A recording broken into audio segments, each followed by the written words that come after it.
da História. O episódio número 16 do Foco na História falará como abordagem histórica os grandes projetos para a região amazônica. Este é o Foco na História.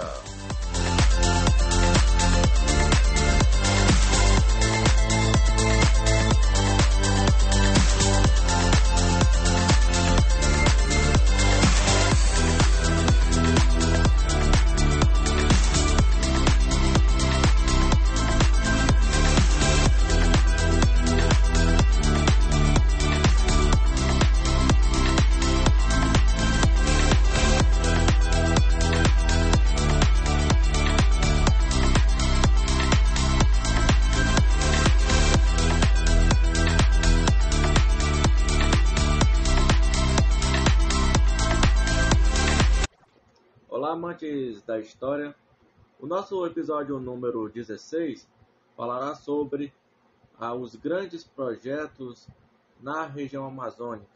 Vamos falar um pouco do processo histórico e o processo geoeconômico por detrás desses projetos. Mas antes, queria pedir e solicitar que vocês possam se inscrever, curtir o episódio, se inscrever no canal, acompanhar nossas plataformas no Spotify e também agora a gente está com a novidade do TikTok. No TikTok nós estaremos falando um pouco dos temas mais atuais, né? Então sigam a gente nas plataformas YouTube, Spotify e TikTok. No TikTok, @Foco na História 16 e curte e segue a gente lá para ter acesso a conteúdos. Pois bem, pessoal, quando nós falamos de grandes projetos para a região amazônica, é preciso analisar o processo histórico desses grandes projetos, o lado positivo e o lado negativo do grande projeto. A região amazônica, no contexto histórico, ela foi descoberta, vamos pegar pelo lado português, ela foi descoberta, encontrada a partir do século XVII pelo navegador português Francisco Caldeira de Castelo Branco, nos registros pela parte dos portugueses. E aí a região, a partir daí, ela começou a ser explorada. Foram encontradas muitas regiões aí no processo, como por exemplo Belém e Manaus, e claro, outras regiões que foram agregando ao território da região amazônica. Só que a região amazônica ela só vai, pela lógica, ter esse termo de investimento a partir do final ali do século XIX e início do século XX. Durante o final do governo do Império do Dom Pedro II, começou na região amazônica um grande ciclo econômico estourar em grande massa, que foi o ciclo da economia da borracha. E Dom Pedro II, vendo esse ciclo estourando, ele vê como porta de entrada para investimentos de capital estrangeiro, vindos aí das economias norte-americana, francesa, inglesa, de todas as partes do mundo. Mas precisava o que? Colonizar a região amazônica. Durante o final do governo ali do período imperial de Dom Pedro II, foi começado os investimentos em projetos de colonização aos interiores da Amazônia. O primeiro projeto foi a construção de ferrovias. Pode-se se datar que foi o primeiro grande projeto, foi a construção de ferrovias. Pela região do Acre, né, a ferrovia Madeira-Maimoré, e aqui no estado do Pará, Belém-Bragança, que foi uma das rodovias que conectou ao processo do ciclo econômico da borracha. Como já diz o nome da ferrovia, Belém-Bragança, que vai conectar duas grandes cidades no estado do Pará, a capital Belém e com o interior Bragança. E aí quando a ferrovia ela vai sendo aberta, tanto nessas duas regiões, ela vai encontrando possibilidade de novos ciclos, de novas cidades e novos centros econômicos para negócio. Então, o primeiro grande projeto que tem registrado é as ferrovias que vieram para a região norte do Brasil, né, para a região amazônica. A Belém-Bragança, eu vou dar um destaque para Belém-Bragança, por quê? Porque Belém-Bragança ela conseguiu abrir a região nordeste do estado do Pará, uma região que era próxima à cidade de Belém e por onde chegava por Belém? Através do rio. Com a abertura das ferrovias, Belém começou a se conectar aos interiores, tipo cidades que eram vilas acabam virando cidades. E aí começa a nascer os pequenos centros econômicos em torno de Belém. Por exemplo, a região metropolitana de Belém, ela começa a nascer através da ferrovia Belém-Bragança.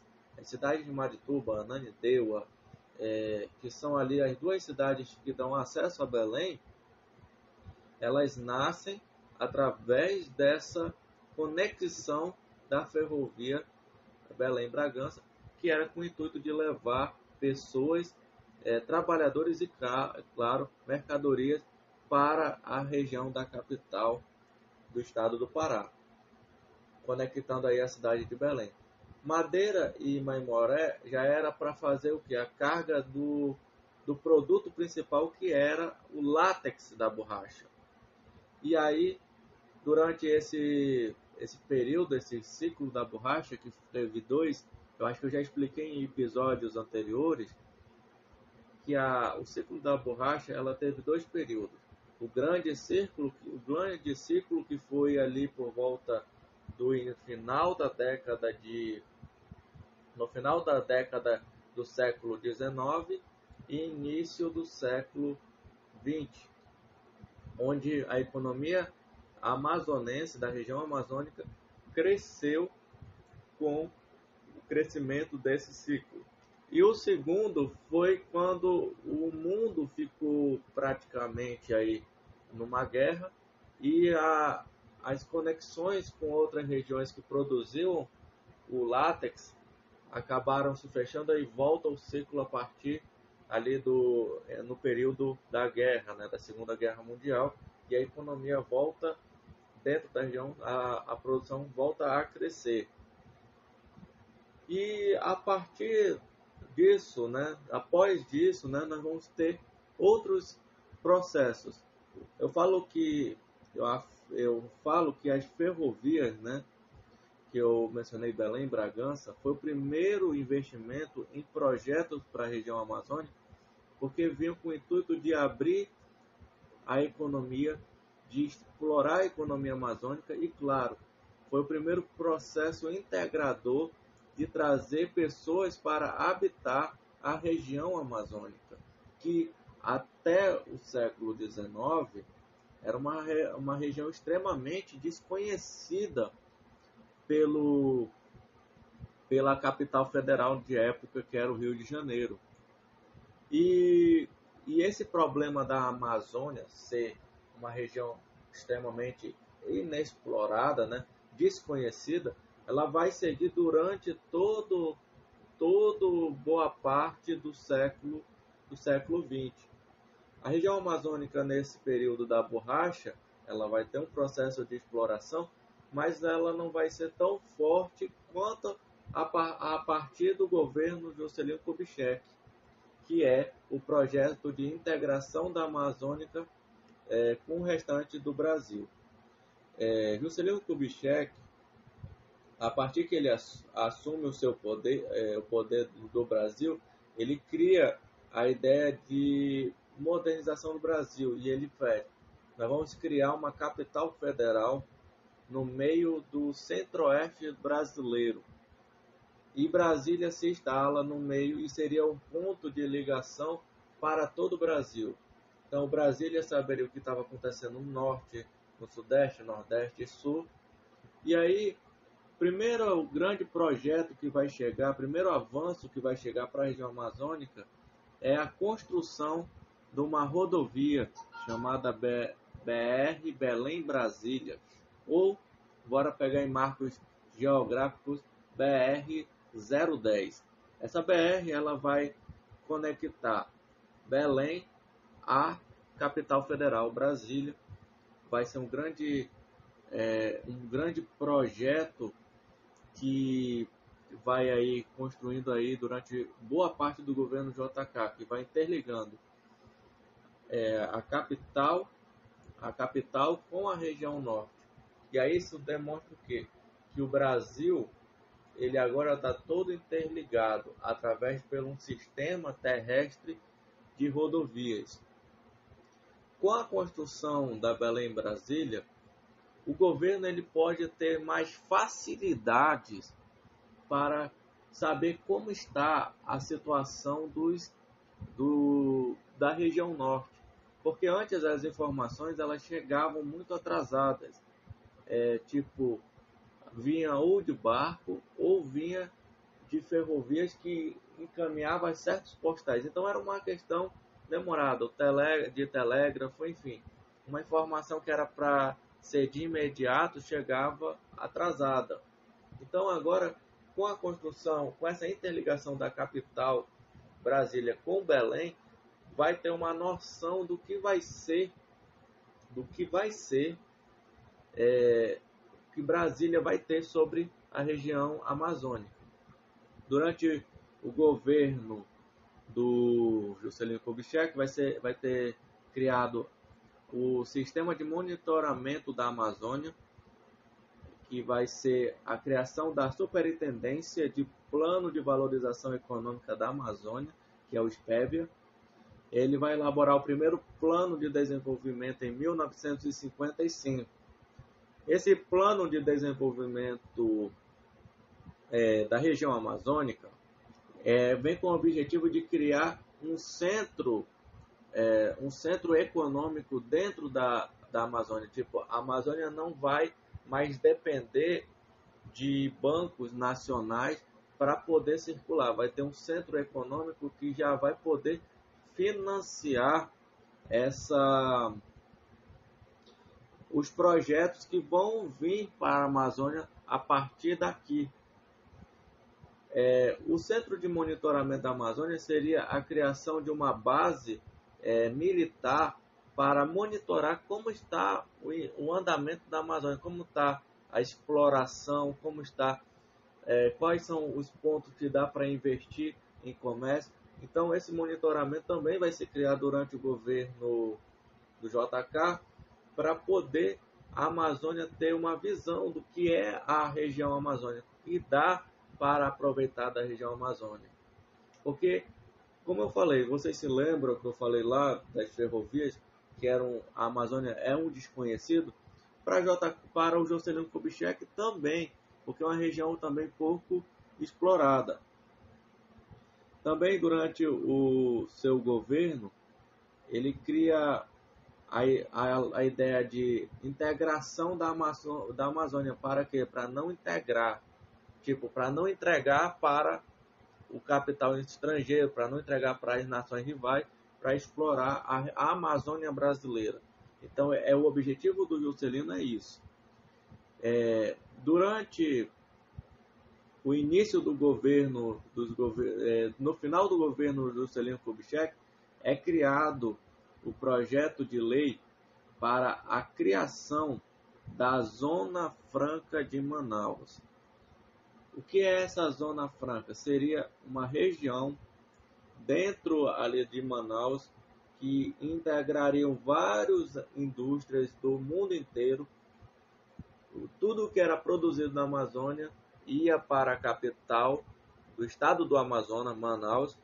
Tudo que é produzido vai ser encaminhado e tudo vai ser taxado lá, tudo que for imposto vai ser taxado com o objetivo de quê? De exportar, de mandar para fora. E a Zona Franca de Manaus seria e será esse espaço. O projeto começa. Só que a Zona Franca de Manaus só vai pegar força completamente ali no início do governo dos militares, em 1967. A Zona Franca de Manaus, conhecida como a ZFM, como eu já falei, ela tem por objetivo tudo que for de indústria que for produzido na região amazônica seja encaminhado para exportação. E quando é criado essa Zona Franca de Manaus, muitas empresas que querem viver, que querem ter aproveitamento da obra-prima que existe dentro da região amazônica, vai criar indústrias dentro dessa zona. Seria um polo industrial, seria um bairro somente de indústrias que vão se aproveitar dos recursos que existem dentro da Amazônia para poder exportar os seus produtos ou encaminhar seus produtos. Por isso que foi criado essa Zona Franca de Manaus. Com a criação da Zona Franca de Manaus, criou um atrativo de empresas multinacionais pudesse se instalar em Manaus para poder explorar os recursos que tem dentro da floresta amazônica. E assim outras empresas que vão nascer não somente em Manaus, mas também vão nas regiões como Amapá, Pará, Acre, Roraima, também vão participar desse processo das ZFMs, que é da Zona Franca de Manaus. Durante o governo dos militares, né, que foi de 1964 a 85, a região amazônica ela teve grandes avanços aí, né, na questão estrutural e de grandes projetos. Foi o período que foi investido muito forte na região. O governo dos militares, né, de 64 a 85, ele praticamente conseguiu trazer muitas obras que marcam aí a Amazônia. Por exemplo, hidrelétrica de Tucuruí. No Vale do Tucuruí foi criado a hidrelétrica no ano de foi começada as obras no ano de 1974 e a obra foi finalizada em 1985. A hidrelétrica de Tucuruí, ela vai dar por início o processo de trazer energia para a região norte, tipo o Pará, onde fica a hidrelétrica, vai produzir uma grande leva de energia e vai encaminhar essa energia para toda a região norte, nordeste, centro-oeste. E hoje a hidrelétrica de Tucuruí ela já está encaminhando energia para os vizinhos, como a Venezuela, como a Bolívia, já estão comprando energia de Tucuruí. A hidrelétrica de Tucuruí, ela foi construída com esse intuito. E qual o objetivo da hidrelétrica? É poder fazer energia através do recurso da água. E como a região amazônica, o que tem de rio é muito grande, acabou se construindo essa hidrelétrica. Na Amazônia não existe somente a hidrelétrica de Tucuruí, existem outras que os militares fizeram. Só que em grande expressividade, em um tamanho muito grande, a hidrelétrica de Tucuruí é a segunda maior hidrelétrica do Brasil. Só perde para a de Itaipu, que fica na foz do Rio Iguaçu, porque ela é uma usina binacional de Itaipu. A hidrelétrica de Tucuruí só fica no estado do Pará.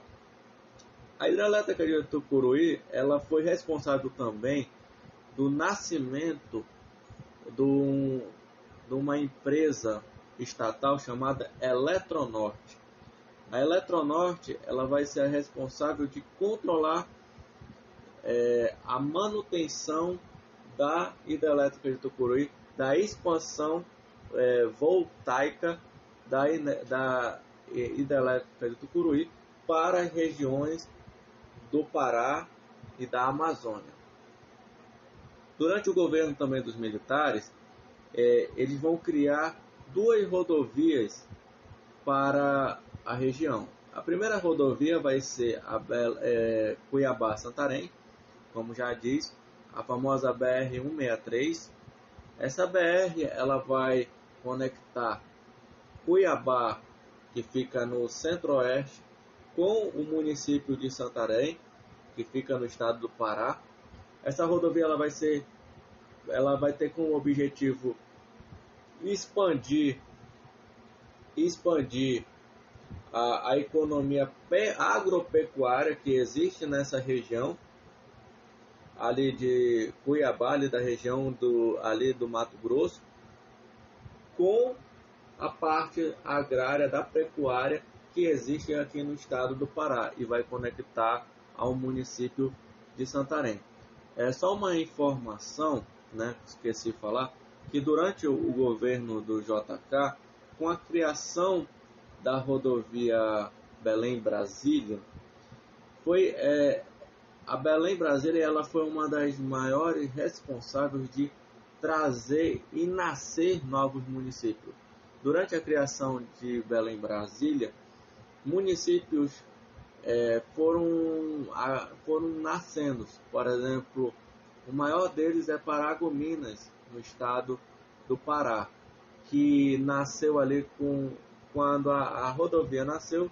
Trabalhadores, pessoas que vinham de outras regiões, acabaram ficando ali naquela região e criando tipo uma vila, e da vila se tornou uma cidade, um município. Só para ter um exemplo de informação.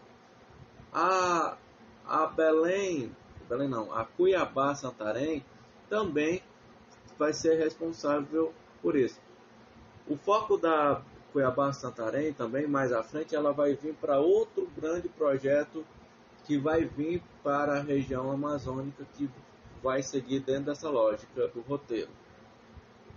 Outra rodovia que foi criada também durante o governo dos militares foi a famosa BR-230.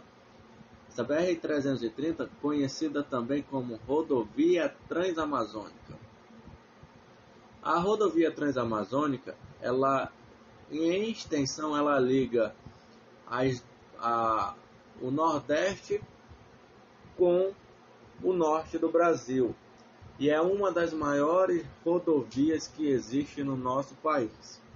Ela foi criada durante o governo dos militares. É uma rodovia que a obra ainda não acabou e pela previsão não tem como terminar por uma questão totalmente burocrática. A rodovia ela foi sendo criada com o objetivo de ligar, de trazer pessoas que ficavam no Nordeste para o Norte do Brasil. Um fato interessante sobre isso: durante esse período ali da década de 50, 60, 70, 80, a Amazônia, o objetivo dos governos, tanto do Juscelino Kubitschek, tanto do João Goulart, tanto do Jânio Quadros e dos militares, era o quê? De trazer pessoas para a região amazônica, de colonizar essa região, porque a região amazônica, durante esse período, era uma região que havia poucos registros de pessoas habitando essas regiões. Onde é que ficavam essas pessoas? Ficavam próximo a rios e precisava de pessoas colonizando o meio da Amazônia. Notou-se nesse monitoramento que a Amazônia ela era pouco habitada no centro dela, no meio da floresta. E aí os governos eles investem em rodovias. No caso da BR-010, o objetivo é a colonização. Da BR-230, o objetivo é a colonização. No caso da 230, onde é que tem maior concentração de pessoas? É na região Nordeste, onde tem muitas pessoas e pouco recurso. A região Amazônia tem muito recurso e poucas pessoas para explorar. Então, a preocupação dos governos, é isso, é tentar trazer pessoas para a região, para tentar colonizar, para que os recursos possam ser explorados, para que a economia possa crescer dentro da região amazônica. O governo Juscelino Kubitschek, com a criação da Belém Brasília, o objetivo principal foi esse.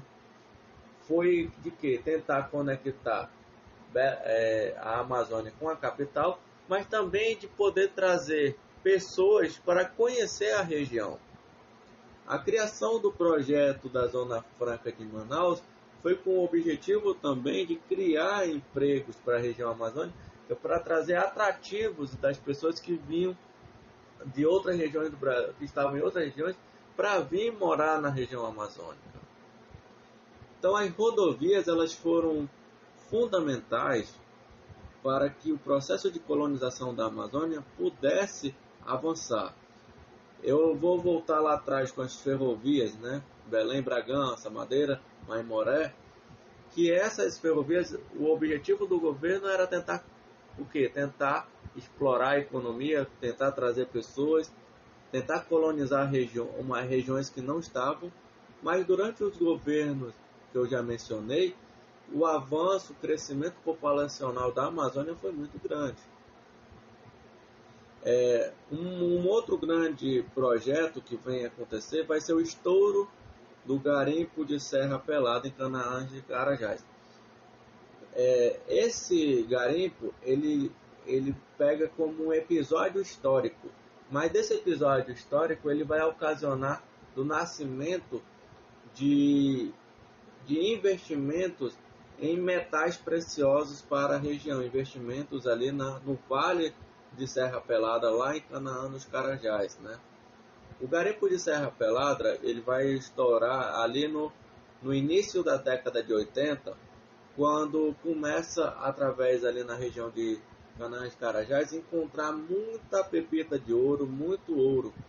E o engraçado é que durante muitos anos do processo histórico da Amazônia, o objetivo era encontrar ouro e nunca encontraram. E na região de Serra Pelada, eles conseguem encontrar. E é muito ouro, muito ouro, muito ouro mesmo. Onde muitas pessoas vão para a região de Serra Pelada com o objetivo de mudanças de vida. Eu acompanhei recentemente o filme Serra Pelada, foi bem interessante o roteiro que eles falam, e depois eu fui pegar o documentário. É interessante como um metal precioso ele consegue trazer pessoas para a região.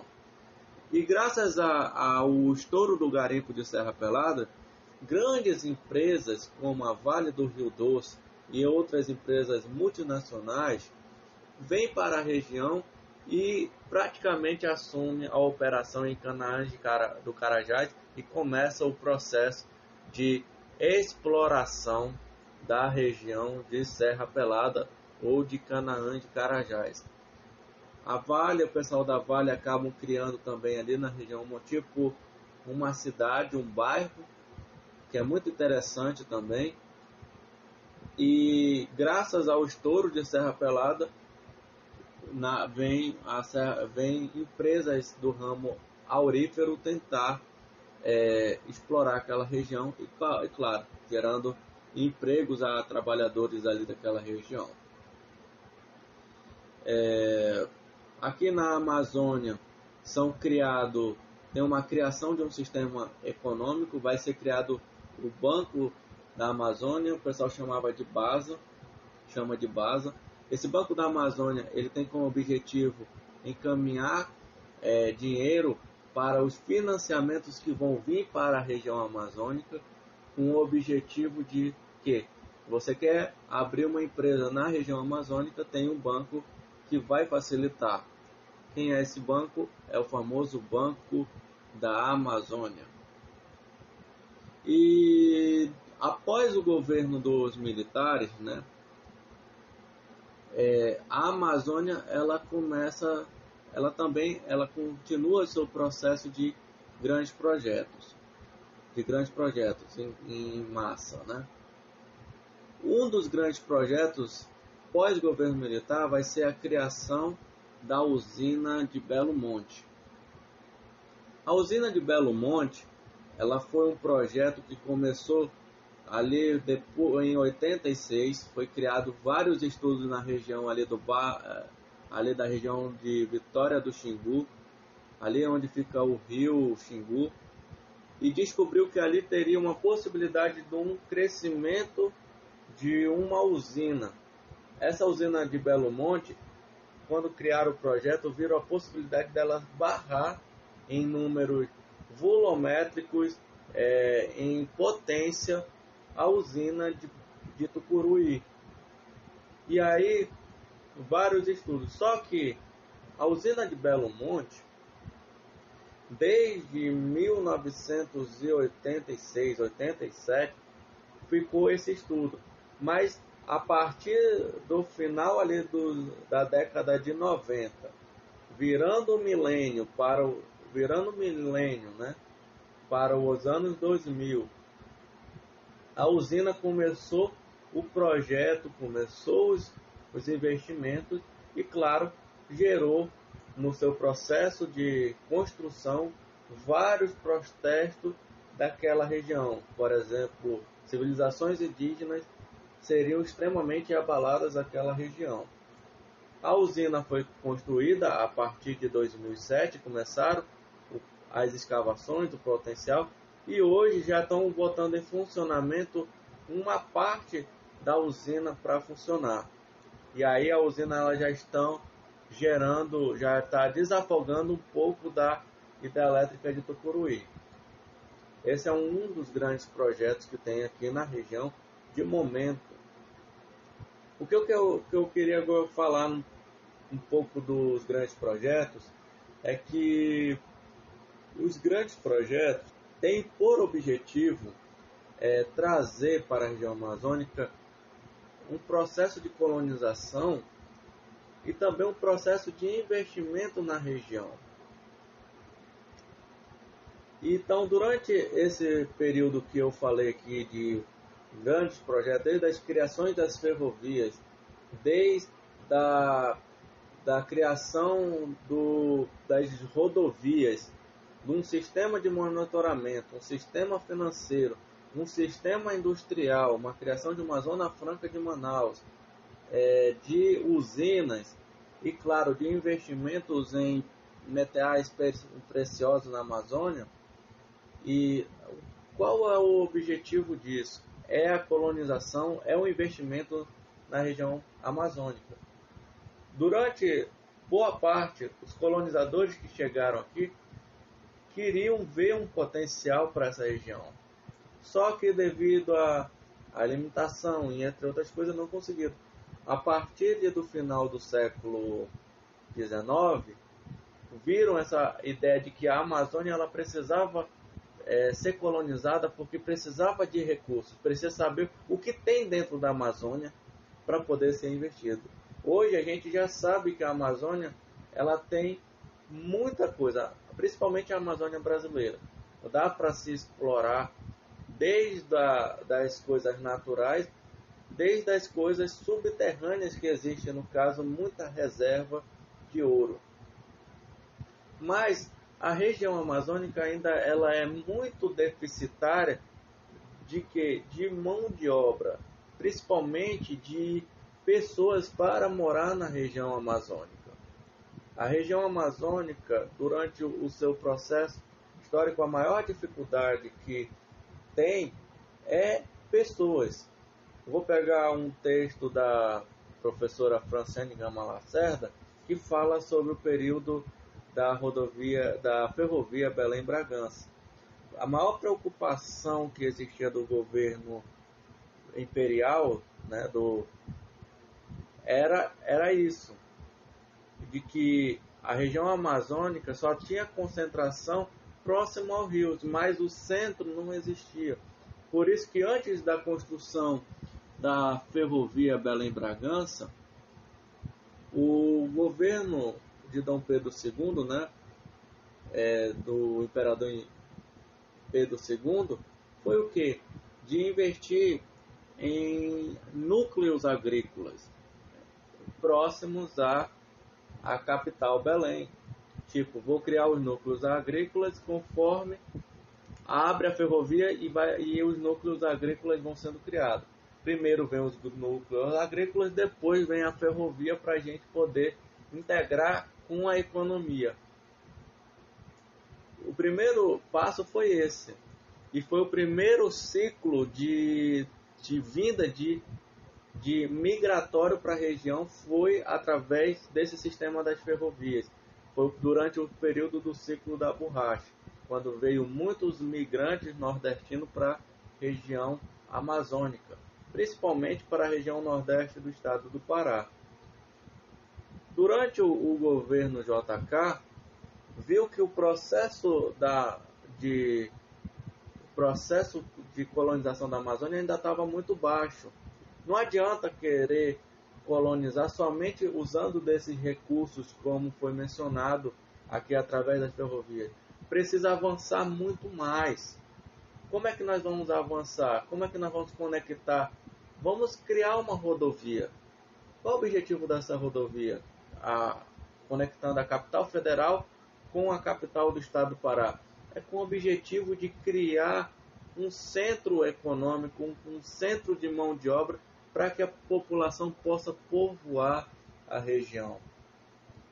Durante esse processo, muitas cidades ali pela região do sul do Pará foram nascendo, foram avançando, foram crescendo, foram nascendo. Abriu a rodovia, foi crescendo.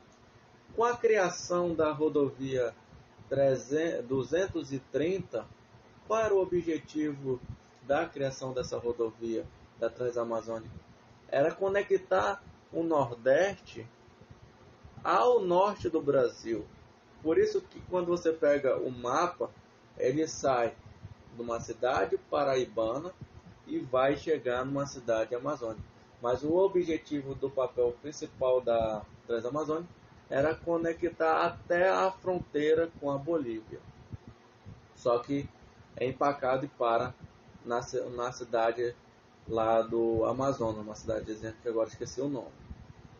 E qual é o objetivo de uma criação de um sistema de monitoramento da Amazônia?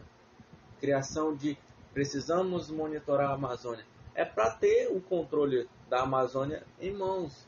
Hoje a Amazônia ela é uma região extremamente monitorada. Existe um sistema de vigilância muito forte que fica aí nas capitais Belém, Manaus, Brasília, São Paulo e até mesmo fora do país, quando tem incidências de queimadas, exploração ilegal, monitoramento de derrubadas de árvores, de quanto teve do desmatamento.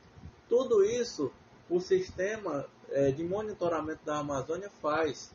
Tudo isso graças a esse projeto criado lá atrás. Hoje, qual é a diferença da criação desse sistema que foi lançado? É a modernização.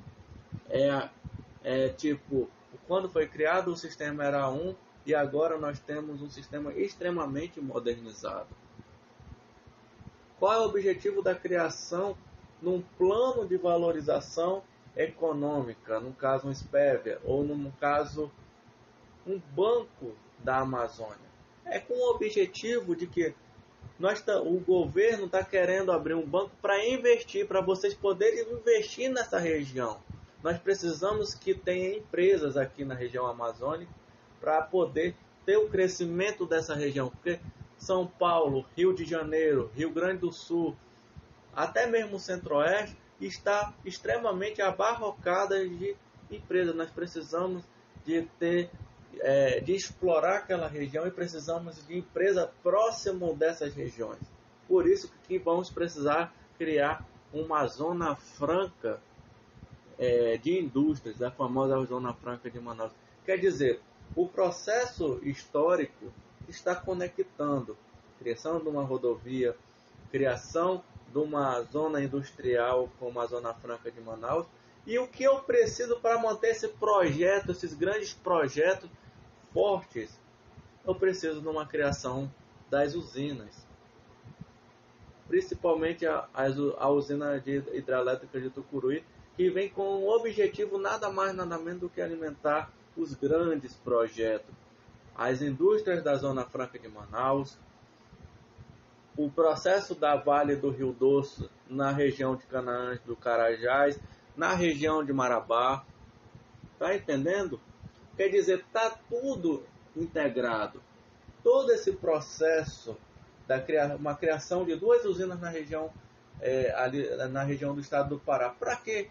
Nada mais, nada menos, é para que a gente possa ter o grande projeto, possamos ter que essa região da Amazônia possa ser explorada, para que ela possa ser invertida e que ela possa crescer. A nossa região amazônica, durante muito tempo na história, ela era uma região do desconhecido. Hoje é uma região que ela ainda continua em certos pontos desconhecidos, mas ela não está mais aquele medo de entrar dentro da floresta, para o que tem dentro da floresta. Hoje a maioria já sabem. Por exemplo, lembram-se da criação da BR Cuiabá-Santarém? Qual é o objetivo de você criar uma rodovia que vai conectar o Mato Grosso com uma cidade do estado do Pará? Hoje, Santarém é um dos municípios que está começando a investir, já tem um investimento na produção de soja transgênica. Isso quer dizer o quê? Que é um projeto que vem, uma modificação na soja para se adaptar ao clima da região para a produção de soja. Tipo, não vamos mais depender somente do centro-oeste. Vamos atrás da região norte para também desafogar a região centro-oeste. Porque a região centro-oeste ela é a maior produtora agroeconômica que existe no Brasil. Então, vai chegar um momento que vai colapsar. Então, nós precisamos botar um sistema para outra região. E como nós fazemos? Vamos para a região de Santarém. Quer dizer, hoje a Amazônia ela está sendo bastante invertida. É o projeto do Dendê aí nas regiões de Tomé-Açu, do Acará, a produção do Dendê. A grande exploração na região da pesca, na região amazônica. Exploração de ouro, 2 metais preciosos, enfim. E qual é a consequência desses grandes projetos? Essa é a questão que vou levantar. Berta Beck fala que os grandes projetos eles têm as suas vantagens, mas também têm as suas desvantagens. Quando foi criada a rodovia Belém-Brasília, muitas civilizações indígenas tiveram que ser recuadas, porque a rodovia foram avançando em meio a regiões de civilizações indígenas, de comunidade indígena. A BR-230 Transamazônica também, a 163 também, e isso gera um impacto social que afeta até os dias atuais essa situação. Por exemplo, na região da Transamazônica, a Transamazônica ela é uma das maiores rodovias do Brasil, só que é uma rodovia que ela, quando chega no estado do Pará, é a região que tem mais conflitos. Por quê? Porque quando chega na região, você vê um conflito entre ativistas, garimpeiros, agropecuaristas, enfim, indígenas. A região da Amazônia teve o que? A exploração em prol da economia, mas não houve uma divisão igual das terras na região amazônica. E o que acontece? Muitos conflitos, muitas mortes. Eu vou citar o exemplo do caso da missionária Dora Stein, que defendia a defesa da terra, defesa do meio ambiente, e ela foi morta a mando de uma pessoa, através de um pistoleiro que foi matar a mando de outra pessoa. Isso quer dizer que esses projetos, eles têm as suas consequências. A construção das usinas hidrelétricas de Tucuruí e Belo Monte teve um grande impacto. Primeiramente, para a construção de uma usina, cidades vão ser inundadas, cidades vão ser destruídas. O impacto econômico, o impacto socioambiental vai ser muito grande. Por exemplo, Belo Monte. Belo Monte, eu falei do projeto em 86, mas ela só foi executada 20 anos depois. Por quê? Porque teve um grande processo. Primeiramente, a região onde foi construída era habitada por povos dali do Vale do Xingu, que nada mais nada menos não queria perder aquele espaço porque fazia parte da sua cultura. Segundo, aquela região existe pessoas que moram ali e que tiveram que ser remanejadas. Imagina a perda da cultura que vai existir naquela região por conta de um grande projeto que vai nascer. Um grande projeto que vai beneficiar o crescimento econômico, mas tem a perda social, ambiental. Com a construção da usina tem um grande impacto na criação da usina. Da rodovia é a derrubada de matas, é a invasão a território indígena. No caso da Transamazônica, é uma das rodovias que não consegue ser terminada por essa dificuldade. Muitos trechos asfaltados e outros não. Por conta de que? Aonde não estão asfaltados é onde tem as comunidades indígenas, que não deixam ser asfaltadas. Não deixam porque ali é uma região que foi invadida pelo governo e não soube mudar o seu trajeto, não soube mudar o seu projeto. E aí aquela região ela é extremamente usada ali. O garimpo de Serra Pelada, por exemplo, gerou um grande impacto ao meio ambiente. E até hoje os grandes projetos geram. Enfim, se a gente for pegar todos os projetos da Amazônia, todos são bons, mas também são ruins. Então a gente não pode chegar e dizer que os grandes projetos eles estão num patamar alto ou no mais baixo, eles estão no mesmo patamar, tanto na parte positiva, tanto na parte negativa. Só sei que, graças aos grandes projetos, a Amazônia, hoje ela é um foco para o mundo. Hoje, muitos assuntos relacionados à Amazônia é muito importante. Pessoas do outro lado do mundo, por exemplo, o Greenpeace, vem com o objetivo de defender a Amazônia. Movimentos em prol da terra vem com objetivos para defender a Amazônia, porque a Amazônia ainda é um pouco de cultura, um pouco de vegetação, um pouco de coisas, né, de floresta que existe no mundo, que precisa ser preservada, precisa ser controlada.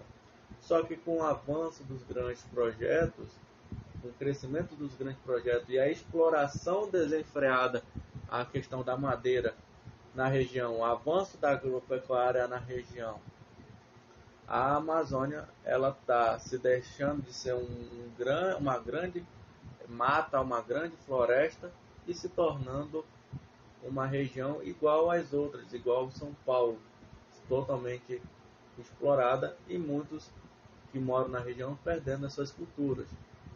Eu sei que quando falamos de grandes projetos, nós precisamos pensar, né? O grande projeto é bom, é ruim? Eu falo que a gente precisa ver sempre os dois lados. E eu falo que a gente tem que analisar o contexto e ver o posicionamento de ambos os lados. Eu sei que os grandes projetos para a região amazônica trouxe nos últimos anos um grande povoamento à região, grandes investimentos e até o momento aspecto econômico está sendo bom, mas social, infelizmente, não. Este é o foco na história.